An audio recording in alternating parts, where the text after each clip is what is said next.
As a prototypical white girl, I very much fit the American look.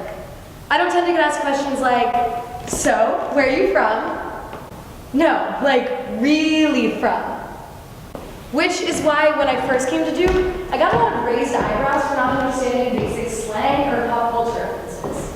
See, I'm a third culture kid. A lot of givens aren't exactly givens for me, so I ended up asking questions like, how exactly does a sorority work? When I explained that I'm from Singapore, people tend to be less perplexed by my process of cultural adjustment. Though I definitely have to stress that yes, even though I don't look it, I'm very much international.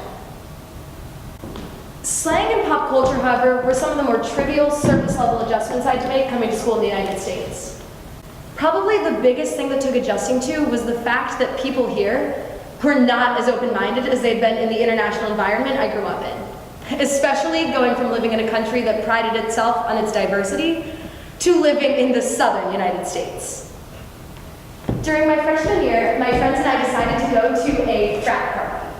About halfway through the night, I was chatting with a boy and I asked him where he was from. This was his very casual reply. Well, I'm from San Francisco, but it's not what you think.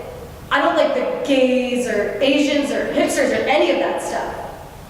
You seem like a nice girl. You understand, right? I shit you not, my jaw dropped. Let me offer you some insight into the thoughts that whizzed through my mind in the 5 seconds I took before responding. Whoa, real live racism. No one is born a racist or a homophobe. Who in his life is responsible for his development of these ideas? How many people in this room agree with him? What can I do to retaliate against this statement? How do I show this boy just how skewed his prejudice is? A lot of half-baked thoughts for a 5-second pause, right? So how did I, a mature young adult, respond to the situation?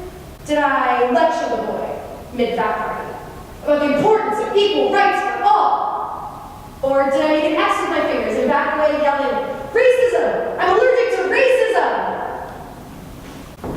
After my 5-second brainstorm, I gently reached for the hand of my friend standing nearby and slowly pulled her towards our conversation.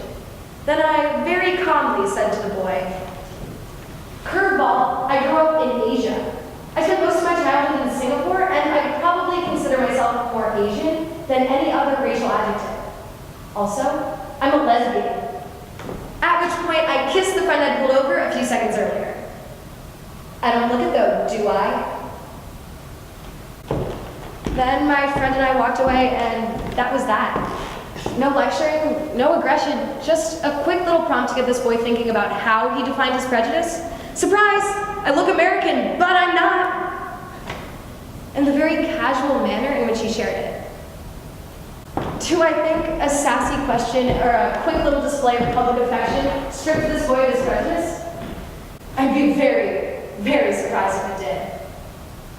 But I would be willing to bet that it got him thinking about what labels he automatically assigned someone based on what they look like and the situation he met them in. I'd also be willing to bet that next time someone asks him where he's from, he probably won't feel a need to elaborate much further than San Francisco.